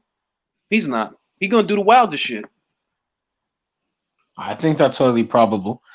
But here's the other thing. The main reason I don't think it's gonna happen, I don't think Canelo wants to take that risk of fighting on PBC against Plant on a 1-fight basis. This is the thing. Politically, that's dangerous. I don't agree with that because I think that the reason I don't agree with that is, and I've been leaning towards this. I think Canelo can stop Caleb. True, I agree with you. But if he doesn't, I mean, look. What they did with Rolly and Marinez is a testament. What they did with Clayton and Lipinets, like, bro, Clayton won that fight, bro. Clayton won that fight. But y'all know Lipinets, people are more familiar with him. So what do? You score it a draw. If you want to go with a real rubber, like you go with the Rolly one, and the other one you really want to have a look at is Raymar Caboyo versus Manny Rodriguez. Rodriguez. Like, they don't care over there, bro. They don't give a shit. And motherfuckers will know that they robbed somebody and still endorse it just so they can say, oh, he beat Canelo. Like, no, he didn't, bro. I get your point. But moreover, I don't think that fight happens. I don't. That's fair. Ain't going to be no undisputed at 168. Canelo might want to do it, and Canelo will offer Caleb super duper money to take the fight. And just like Wilder, I feel he's not going to take it. He won't take it.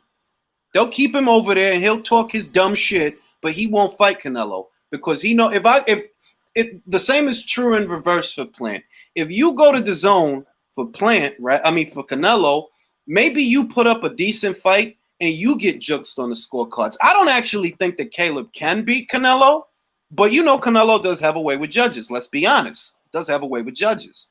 So it's a situation where unless I can knock Canelo out, there's a good chance that I lose this fight.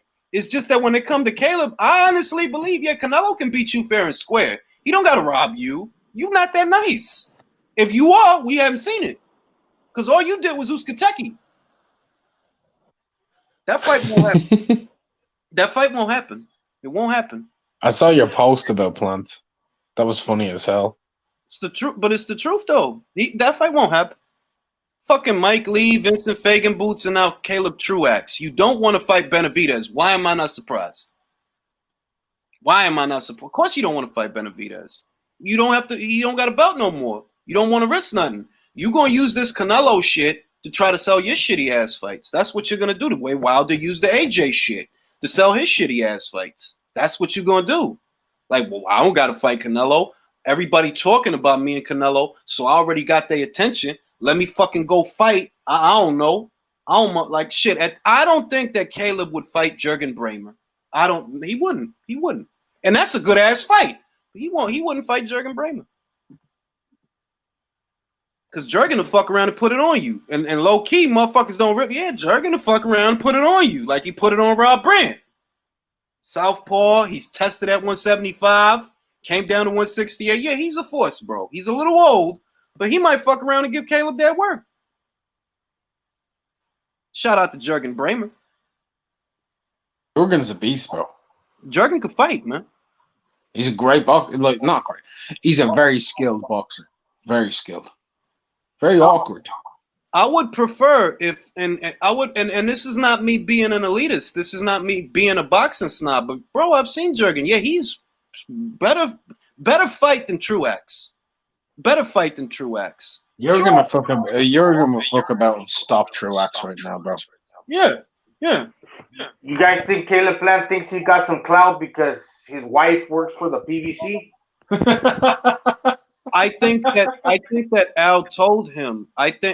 Honestly, my conspiracy theory, and yes, it's a theory, but I believe that Al told him, yo, forget about Benavidez for now, because you know that Canelo is going to come back to you this year. You know he is. At the end of the year, if he beats Billy, which is probable, he's going to come back to you. So coast. Take your time, chill, go to the Bahamas, fuck Jordan a couple of times. You don't got to worry about nothing because you got something that Canelo wants. So I think that's what he told him, and I think that's what he's going to do. But he's going to fuck up the fight. That wouldn't surprise me at all. Like, bro, Wilder turned down $100 million. You think Caleb Plant can't turn down a couple million? Yes, he can. Yes, he can. Y'all better stop talking about that man's wife on this show. She's gorgeous, but she's beautiful. I ain't trying to get in trouble with sweet hands. Try to beat my ass over something y'all said. Real shit. I might one day go to a fight. You know what I'm saying? Pass by Caleb Plant, John B. Hey, you're the guy who said that stuff about my wife. Punch me right in my mouth. I ain't even do nothing. Like, hey, man, I ain't say nothing about her. She'll be like, no, it was the chopper. It wasn't me. It was the Irishman. It wasn't me. Hey, I haven't said nothing. I said he's got a beautiful wife. Word. Get my That's ass. true. Get my goddamn ass beat at the Might wall. be an ego thing too, right? Because this David Benavidez seemed a little ego, like I don't know. I know Canelo, he's got a big ego, even though he don't speak English. But David Benavidez, Caleb Plant, all those guys, it could be an ego thing with those guys. Same like the 35-pounders. The fight that I want to see, and I'm going to pray to the boxing gods because I know that Zurdo has his own promotional companies, but in many ways he is a network free agent and a promotional free agent in a manner of speaking. I'm praying that, all right, PBC, if you can't do shit else for me, dog, you can't do nothing else for me, right? Can you at least sign Zurdo and make the Benavidez fight? Because that's a fight I've wanted to see for a long fucking time. And David, I don't think he should stay at super middleweight. I think he should go up to 175.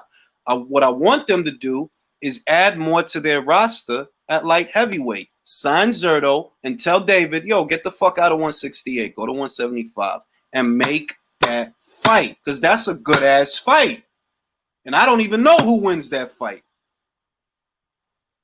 Definitely. He's young and he's big and he's only getting bigger. So the harder it's going to be for him to make the weight. Real shit. Like, I want to say that I lean towards Zurdo, but David is a better boxer. I feel like, yeah, David's a better boxer than Zurdo. Yeah. He's just not disciplined, but he's a better. I think David's a better fighter. I think Zerto's a better boxer. If you get Really? Yeah, I think he's got a better jab, nicer feet, straight right. He moves around pretty well. Like if you go pure boxing ability, Zerto's better than David. David's a great combination puncher though. Like he's a fighter. David's gonna get on top of you and fight.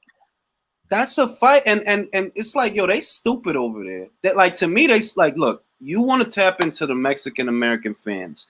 You want to be able to get in good with that fan base. You have David sign Zerto to a 3-fight deal and build that fight. I'm telling you, you do that one right, you could get 500,000 pay-per-view buys. I'm telling you, you could. But nah. Let's just have David fight. Who's he fighting? He's fighting somebody. They just signed a fight for him. Ronald Ellis. Who's not bad. I've seen him. Who lost to DeAndre Ware. He's not bad, but I mean, you ain't gonna move the needle in that fight. Julius had to pause. He's like, "Nah, I'm gonna go with this again. I'm just gonna say it. I'm gonna stick to my guns." Nah, it wasn't even that. The goddamn stream stuttered. I didn't hear. Yeah, Ronald Ellis lost to DeAndre Ware. Damn. That dude Gongora is a sharp puncher, man. I saw it when he punched that one guy through the guard, the Kazakh fighter. Man, he was landing clean. I was like, man, this dude's gonna knock this guy out. And sure enough. I don't know who's running that place, man. I just know that if it was me, I would pour money into, which I think they're doing right. I think pour money into 126. Forget about 130 and 135. Pour money into 126. Pour money into 175. I don't know what the fuck they're gonna do for Jermall. No, he's not gonna fight Ryota Murata. He's not gonna get a Golovkin fight. I would love for him to get that fight, but he's not gonna get it. We know they don't want to make the Andrade fight. High risk. It's a high risk, but you can't say it's low reward. They offered you $7 million. It's not a low reward. It's a high risk, but it's not a low reward. You didn't get fucking $7-8 million fighting fucking Sergey Derevianchenko. I don't believe that. They're not gonna make that fight. I don't know, man. I'm still struggling to find out why everybody's trying to make deals with PBC and then they're not making the fights on their own platform. Like, why isn't Andrade and Golovkin fight? True. Oh my God! Oh my God! I can't even say what I'm looking at. Jesus Christ! No, bro, send me. A female boxer that I've interviewed before posted an image on Instagram, and my goodness, oh my God! Bro, send that to me in the Twitter. I'm gonna send it to you. I'm gonna send it to you right now. On Twitter right now. Oh my God! I'm not gonna say nobody's name because I might have to interview these people again. Jesus Christ! Hold on, wait. All right, I got you right now. Oh my God! Don't say nobody's name, Mark. Yeah, I got you. Don't say nobody. Oh my. Oh, I know who this is. Oh my God. Oh shit. Yeah, don't say nobody's name, man, because I got those legs, bro. Don't say nothing, man. Like, don't say nothing. Oh shit, yo! Sinise, you got the. Oh man, I'm so happy for her. Everybody been ducking her, man. I love that kid. What did Sinise get? She got the Annabelle Ortiz fight. She's gonna get the fight for her title. The reason that this is a thing, Yesenia Gomez, she went to her like 4 times. She didn't want to have a fight. Isuko Tada, I think she got a mandatory. Tina Ruprecht, I think she got a mandatory. Yokastavaya, she got a mandatory. That's what's up, man. I'm happy for her. I got to do a video on that. But you seen that picture though, right? Oh yeah, I've just followed her on Instagram now. Oh my goshness! Don't say nobody's name, dog. I'm not saying nobody's name, bro. Oh my God! All right, Base, the kid want me to send him the image. I got you right now, Base. Oh my God, this woman, dog. Oh it's also up on our Twitter. but hey, it's a lot of stuff on Twitter. A lot of stuff. And I'm a leg guy. Like I've never been I've never been a titty guy. Like I've always been a leg guy. And oh my god, oh my god. I ain't saying nobody's name, right? But if you follow me on Twitter, you can see it just by going into my replies. I can't even like react to it on social because that would be wild unprofessional, wouldn't it? That would be wild. Well, I don't do those interviews like you do. Oh, yeah. You're right. So I just got to be professional. I got to be professional. Yeah. I probably am, Star Fox. You might be right. But yeah, man. So damn, I can't get them legs out of my head. That's crazy. Shit, what the fuck was we talking about? 168? I don't remember, but yeah, everybody's like, yo, just go into at MC Boxing Stars. Check my replies. All right, John, I'm about to send you the image right now, bro. Oh my god. I don't say her name, John, because I interview these people, okay? We got to keep it professional. We got to keep it classy on Ring IQ. I got a corduroy jacket. That's not corduroy. What is that? It's actually a petrified denim. I thought it was corduroy. Julius, I love you. It's like I thought it was corduroy. What is it? Well, it's actually a petrified denim. I thought it was when I bought it because I just took a bunch of shit off the rack. I was just taking shit like, ooh, that's some nice shit. That's some nice shit. That's some nice shit. And I thought it was corduroy because I actually used to have a jacket like this when I was young, when I was in my 20s. It's like, oh, that's the shit I had before. Let me get that. And I didn't realize, this ain't corduroy. This is denim. What is that, like a $120 jacket at least? Yeah. I've got, a lot of people don't know this, but I got a lot of fucking money. But that's another story.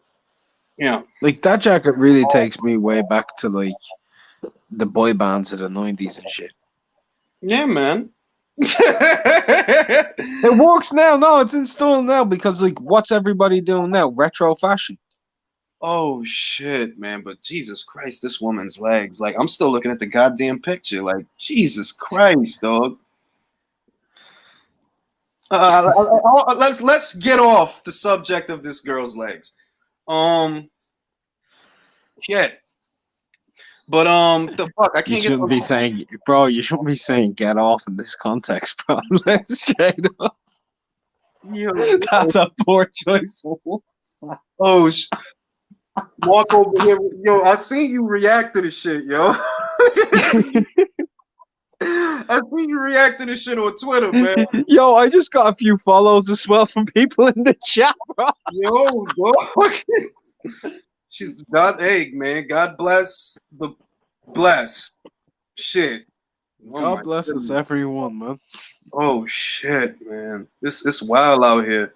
But real shit, man. The fuck was I talking about? That shit threw me way off, bro. Like I just got lost in the sauce. Like we were talking about, bro. You know it's fucked when my memory be tripping. Caleb Plant. Caleb Plant, right? He's not gonna fight Canelo. I'll make small wager. Whoever wants to take it, that at the end of the year, $50. He don't fight Canelo. He don't fight Canelo. I don't believe that fight happens. I believe he's going to price himself out. I believe he's going to use the synergy around the fight to try to sell other fights, PBC fights. Maybe then you get Plant versus Benavidez as a substitute for what should be happening with Plant versus Canelo. That's what I believe happens. Or maybe you get Plant versus Charlo as a substitute for Plant versus Canelo. But I don't think they're going to make that fight. They don't want to lose that belt. I'm still looking at them goddamn legs, man. Goddamn. I'm looking at this Povetkin versus Char knockout. Oh, my goodness. Yo, he was literally asking Alexander to knock him out. Audio, Jay. Audio. Be careful with the audio. Oh, yeah. Yo, he was literally he was like this. You know? I was like, Yo, fuck 168 for a second. Let's talk about the gift that keeps on giving. This Don King card, Manuel Trevor Bryan. oh my God. And like, yo, I saw an interview with True School Sports. Shout out to Brendan Taylor. He had Trevor Bryan on there. And Trevor seems like the nicest guy. Like, you just wish him nothing but the best. But it's like that whole situation is just fucking bizarre, man. Like all of this for a baby belt? And now Frez trying to fuck up the party. Frez is trying to file an injunction. Yeah, Prezidento's come out of hiding. I mean, this is the. I actually am gonna go ahead and say, the way when you do a year's award show, this is gonna make it onto my year's award show as literally the weirdest moment of the year. Nothing will touch this. This has been going on for like 3-4 years, bro. Like, yo, just fucking fight already, man. Like hell, the weirdest thing about it to me is that Manuel Chaw is allowing this to stifle his career. Like, bro, you haven't fucking fought in like 3-4 years, bro. Forget about that belt. You need to get back out there. That's not the only way to fight for a title. You really gonna let the WBA hold you up like this? That's crazy. That's crazy. I gotta go back and look at those legs. What do you mean go back, bro? I haven't left. Oh my God. Oh my It's like over here in the Philippines. A lot of the Filipinos they got big legs. Oh my God. That's wild, man. But shit, that shit really threw my brain for a loop. I gotta stop looking at that. I gotta stop looking at them legs. Shit. Manuel Chaw, Trevor Bryan, Freza Campbell. Real quick. Calm down. Center yourself. Think zen. I'm thinking, does the winner of this fight become the mandatory challenger for the WBA title? That's what I'm thinking. Manuel Chair said so, but no. It's like, put it this way. If there's a winner, right, what happens to the interim title? The interim title goes vacant. I feel like the WBA might try to crash the party. I could see that. No, because I can pretty much break it down to you. Joshua is excluded from mandatories if the regular champion is capable of fighting. The super champion the super champion has right of unification per WBA rules over any type of mandatory. Nothing comes before it. That's the purpose of the super title. But look at what happened with Povetkin. That's a different situation. Povetkin was supposed to fight Manuel Chair. Manuel Chair, you know yourself, the tests and everything, he was not eligible to fight. Yeah, because they fought him. Joshua had to fulfill Manuel Chair's mandatory, not the other way around. Moving forward, he ain't got to. We don't have to worry about the winner of that fight fucking up this Fury situation. I'll give you my word on it. I'll give you my word on it, 1,000,000%, and I know that for a fact. Because I know that that's what the super. I know that that's what the super title was. And I can tell you right now. I actually emailed Mendoza about it. I know that that's what the super title was originally made for, but remember that they ordered Joshua versus Povetkin. They ordered Gennady Golovkin versus Daniel Jacobs. They always say one thing and do another. Yeah, the super title don't have mandatories, but you're ordering mandatory fights. You said you were going to consolidate the titles. 2 years later, you're saying, no, we actually need more titles. It's better. They only ordered Danny Jacobs in the situation that there wasn't a unification to take place at the time, and that's why they were willing to order it.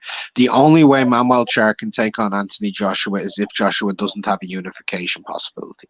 So if he decides he's not going to fight Tyson Fury and he's going to then fight Usyk, right?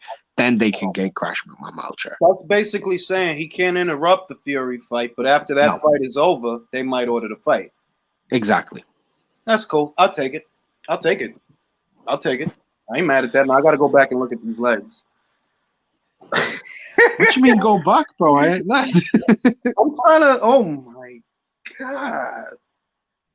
Oh my god. Oh my gosh. Yeah. It's good stuff, man. It's great stuff. Oh shit! I might have to edit this part out. I think you might do, bro. Because if your wife click on your channel and see this live stream, Shut up. Real shit. Hey man, I don't know what legs you talking about. Wake up. What are you talking about, bro? now this has all been me. Julius has just been reacting as like how I really am. He's doing the animation of my face IRL. Oh shit!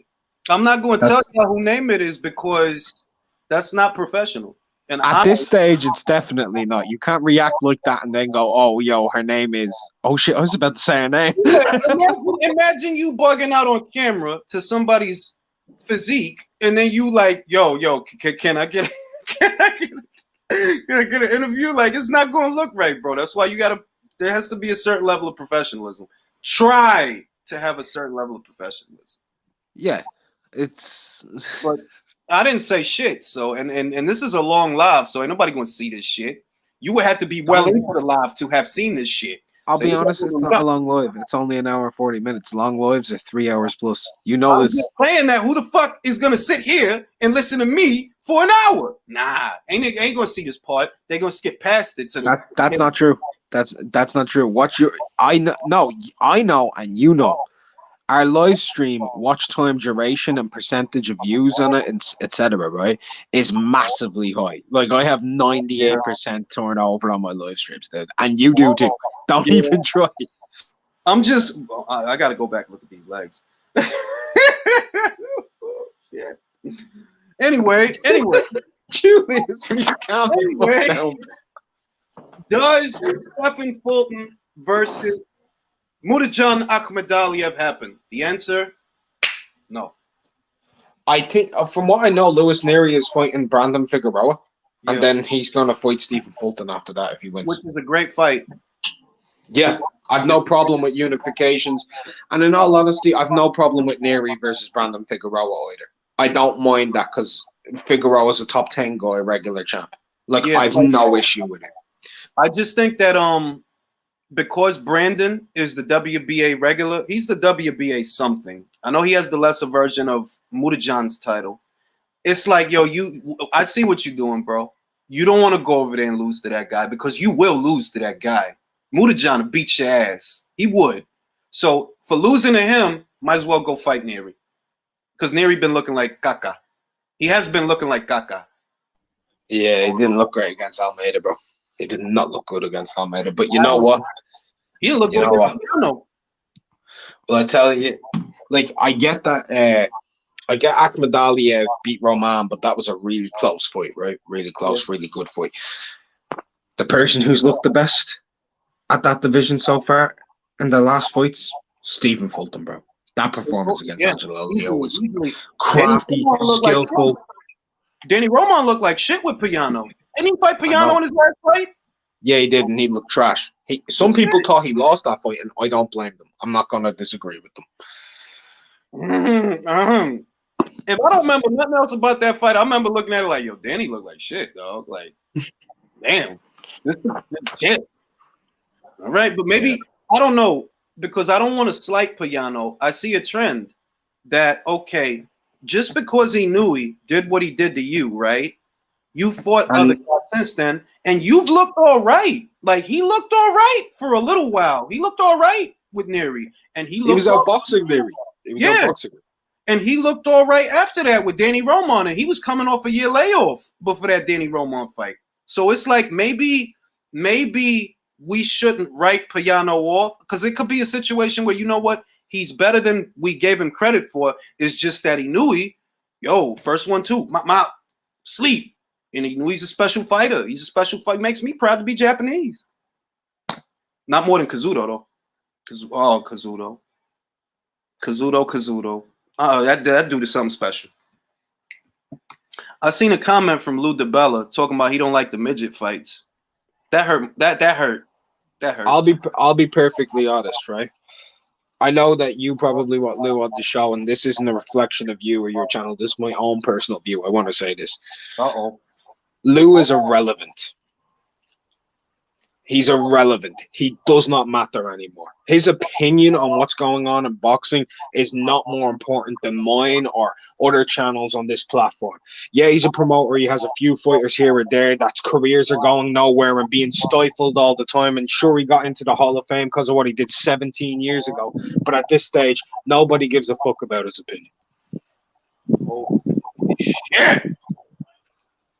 And if he says I don't care about little guys in reference to Chocolatito versus Estrada, and nobody wants to see midget fights, but yo, put Wilder versus Charles Martin in front of me on a plate. That just tells you don't even talk about hipsters in boxing, because at the end of the day, they're boxing fans and you're not. Damn. You're just a leech. Jesus. So I'm sorry if he never comes onto your show. I apologize. You can edit this out. I mean, I didn't say that shit. I didn't say that shit. You said that shit. But I have very strong views on him. Sometimes he's whatever, but this dude is Lou is what I call, and he did work for the PBC for quite a while, right? He was a feeder promoter for the PBC. Let's be real. What are the PBC known for? Being leeches, and nobody best describes a leech like Lou DiBella. Nobody. yeah, it's getting rough out here. Jesus Christ. I mean, look. I can promote his fighters better than by making one video on them, and I'm not even an important channel. I'm a low tier guest panelist on a few shows, and I do a few lives a week, and I put up like maybe 3-4 videos a month, and I gain more traction than he does. Mark, He doesn't matter. I'm getting the sneaking suspicion that you have a bone to pick with Lou DiBella. Not really. Nope. That's not a bone to pick. That's just the truth.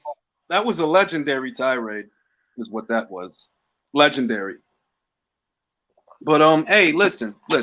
You know, at the end of the day, it's the hurt business, and in the hurt business, there are going to be some hurt feelings.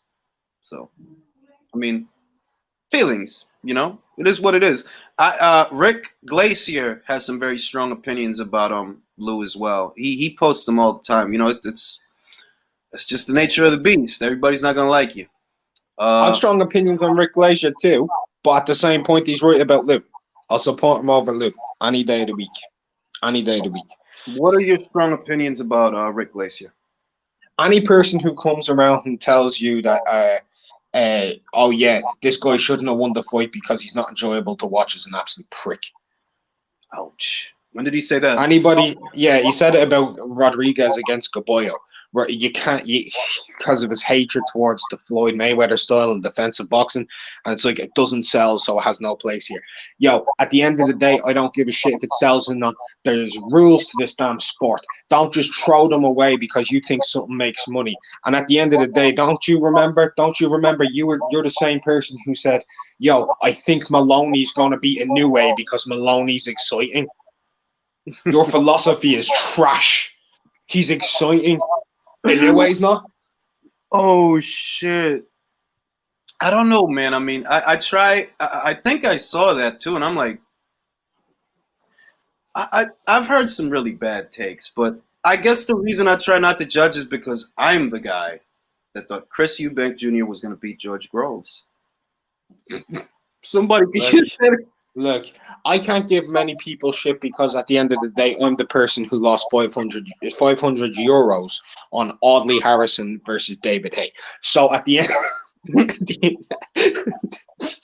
at the end of the day, yeah, I get a lot of predictions right. I win prediction. I won the prediction league, etc. with over 80 people. I have one of the highest turnouts in terms of percentage of all my prediction videos. 137 prediction videos, 126 correct. Very few people have that type of turnover. I pick nearly every fight every week. But at the same point, I can't talk because I got a fight like that wrong. That's true. Yeah, I mean, everybody gets it wrong.